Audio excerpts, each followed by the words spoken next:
السلام علیکم ورحمۃ اللہ، آپ دیکھ رہے ہیں کہ M B T V international. Pakistan نے ایران کو منہ توڑ جواب دیا، جس کی خبریں آپ لوگوں کو انٹرنیٹ سے بھی نشر کی جا رہی ہیں اور میڈیا اس وقت فل جوش میں خبریں دے رہا ہے۔ ایران کو منہ توڑ جواب دینے کا بہت ضروری تھا، کیونکہ جس کا منہ اٹھاتا ہے وہ پاکستان کی طرف میزائل پھینکنے کی کوشش کرتا ہے یا ہیلی کاپٹر لے کر گھسنے کی کوشش کرتا ہے۔ اس لیے ایران کو جواب دینا بہت ضروری تھا۔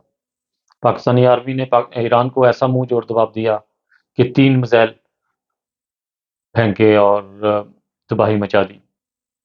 ایران پاکستان کے ساتھ ابھی مذاکرات کرنے کے لیے تیار ہے۔ گوری کو بارڈر کے اوپر تیار کر دیا گیا ہے، سیٹی بجا رہے ہیں آرمی، بس تو کام تمام۔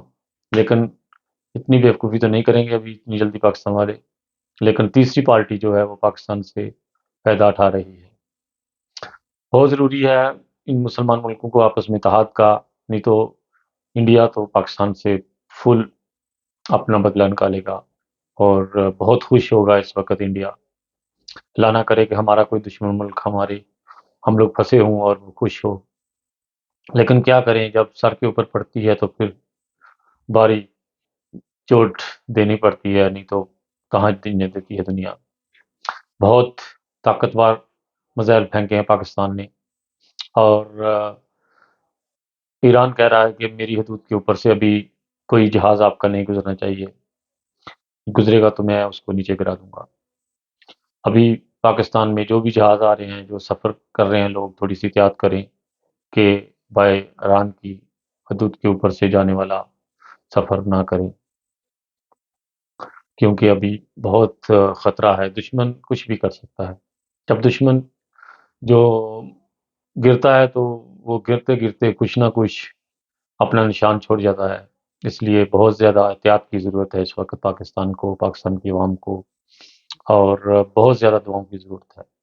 اگر پورا پاکستان 3 دن جھوٹ بولنا چھوڑ دے اور نماز 5 وقت پڑھنی شروع کر دے تو انشاءاللہ پاکستان کے حالات بدل سکتے ہیں، نہیں تو پاکستان کے حالات بدلنے بہت مشکل ہیں۔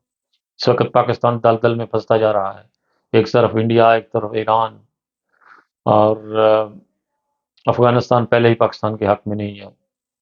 جب اس کا دل کرتا ہے وہ پاکستان میں گھسنے کی کوشش کرتا ہے اور وہ اپنی بزدلی کا راز چھوڑ جاتا ہے۔ بہت زیادہ دعاؤں کی ضرورت ہے اس وقت پاکستان کو۔ اور ناظرین، اگر ہم لوگ 3 دن جھوٹ بولنا چھوڑ دیں پاکستان کی عوام، اور 5 وقت نماز پڑھنی شروع کر دیں، تو انشاءاللہ پاکستان کی فتح دور نہیں ہے۔ آپ صلی اللہ علیہ وسلم کے پاس ایک آدمی آیا، اس نے کہا کہ میں بہت زیادہ گناہ گار انسان ہوں۔ آپ صلی اللہ علیہ وسلم نے فرمایا تھا بس جھوٹ بولنا چھوڑ دو۔ تو آج یہ گناہ گار پاکستان کی عوام کو یہی کہہ رہا ہے کہ جھوٹ بولنا چھوڑ دو، فتح تمہاری ہے۔ انشاءاللہ اللہ تعالی ہمیں اپنے حفظ و امان میں رکھے، ہمارے ملک کو، ہماری قوم کو، اور ہم لوگ جھوٹ بولنا چھوڑ دیں تو انشاءاللہ ہماری فتح ہوگی۔ پھر جو بھی عیب ہوں گے وہ سارے جھوٹ سے بند ہو جائیں گے۔ اس لیے بہت ضروری ہے اس وقت جھوٹ بولنا چھوڑ دینا۔ تو ویسے بھی انسان کو سچ بولنا چاہیے، سچ میں بہت برکت ہوتی ہے، لیکن دنیا جو ہے وہ باز نہیں آتی، بہت عادت پڑ جاتی ہے لوگوں کو، اور وہ جھوٹ بولنے سے ان کو پتہ نہیں مزہ آتا ہے اپنی زندگی میں، لیکن یہ بہت بڑا گناہ ہے، اس سے بچنا چاہیے۔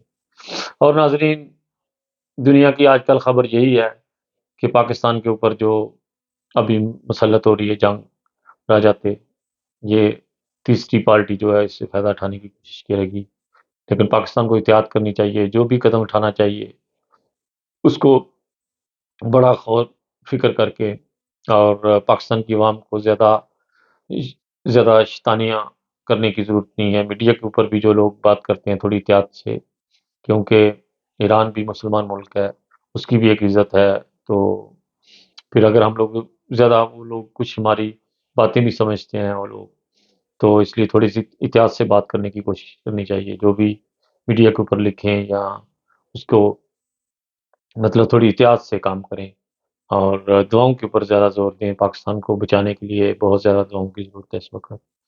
اگر ہم لوگ 5 وقت نماز پڑھنے شروع کر دیں گے تو انشاءاللہ ہمارا ملک جو ہے وہ بچے گا اور پھولے گا پھلے گا انشاءاللہ۔ بہت زیادہ ڈھیروں دعاؤں کے ساتھ خالد بٹی آپ سے اجازت چاہتا ہے۔ اپنا بہت خیال رکھیے گا۔ آج جمعہ تھا، امید ہے کہ سب مسلمان بھائیوں نے جمعہ پڑھا ہوگا، اور جب بھی جمعہ پڑھیں اپنے ملک کے لیے ایک سجدہ ضرور ادا کیا کریں، اور امت مسلمہ کے لیے بھی ایک سجدہ ضرور نماز میں رکھا کریں۔